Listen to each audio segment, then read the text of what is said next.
Much like its predecessor, Hollow Knight Silksong is a game about dying. And dying. And dying. Sometimes the death is on me, either because I got too cocky, I misread an enemy's tells, or I simply fumbled a platforming challenge. Other times I fall back on that tried and true response of blaming the game's design. I mean, seriously, getting whacked by an enemy who does 2 chunks of damage only to be knocked back into a pit of lava that does an additional 2 chunks of damage makes me wonder if video games in general were just a mistake. But I press on. Partly because I enjoy the challenge, partly to see where the story goes, and partly because I am in awe of so much of the craft that Team Cherry has put into this sequel. But the main reason I keep at it, the thing that really keeps me coming back again and again until I manage to finally put down a tricky boss for good, is simply them.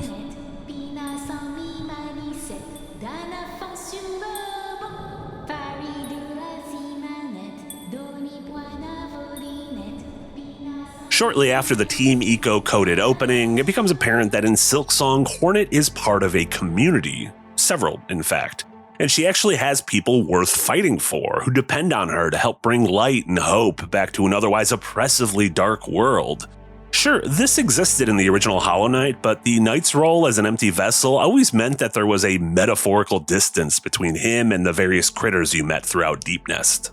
But that distance does not exist here in Silksong. Hornet is a character with dialogue and thoughts and feelings about the world around her. She listens to what the citizens of Pharloom have to say and seems to genuinely care about their well-being, even if it means taking some not-so-brief detours along her trek. The side quest system known as Wishes cements Hornet's role in this growing community. While she uses her needle to help carve a path towards her goal in the Citadel, others in Pharloom spend their time singing songs, mapping the world, growing a small business, and just taking care of one another. And we can help in that, whether it means finding a missing pal, dispatching a particularly nasty beast, or just making a charitable donation of beads that I will certainly be writing off on my taxes next year. I love seeing their various journeys progress parallel to mine.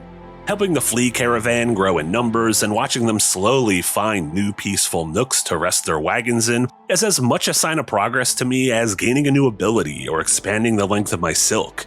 Their stories can be sweet, or inspiring, or downright tragic, and they're never treated as less important than Hornet's main quest because Hornet's naked humanity is her main quest. In this game, we aren't just a vessel for destruction that grows more and more powerful. We're also capable of kindness, creation, and empathy.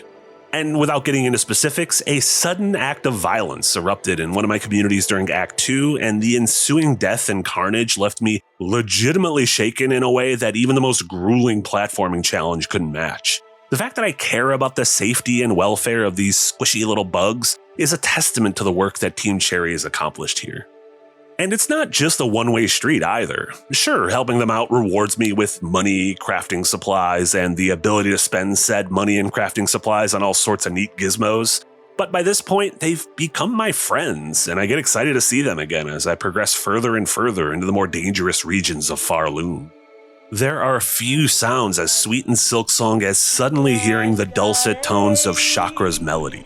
It starts off soft, but begins to echo off the walls of a given area as you close the distance. I love how she crouches down when you chat, wanting to show respect by speaking at an eye level despite the pretty hefty height difference.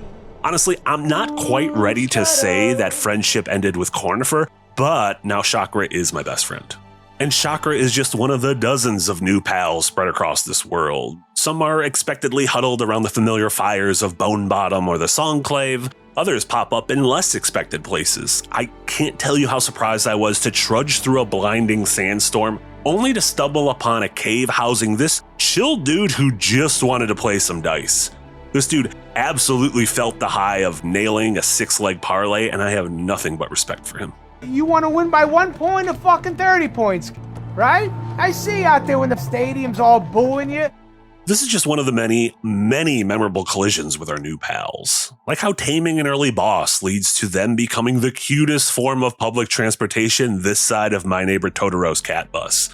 Or how once I unlocked the Needlein, I'd play it for each and every critter I came across just to see how they'd react to my music, which is also one of the major themes running throughout the game.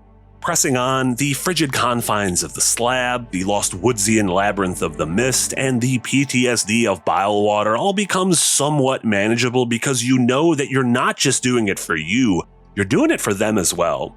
Unexpectedly finding folks like Sherma, the Green Prince, or Garmin and Zaza remind me of the excitement that stems from crossing paths with the likes of Solaire or Iron Fist Alexander in a FromSoft game.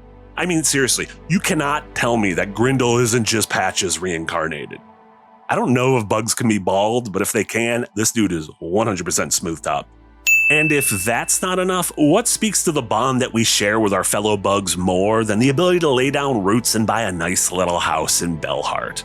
The fact that I chose to spend my hard-earned beads not on mask shards or deadly new tools, but rather a new coat of paint, soft garden lights, and a personal spa for my studio apartment means that Silksong is technically a cozy game.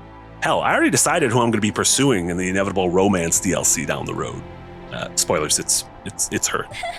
When I reach a particularly tough boss fight that gets me stuck in a loop of runbacks, and dying, it's easy to think about giving up.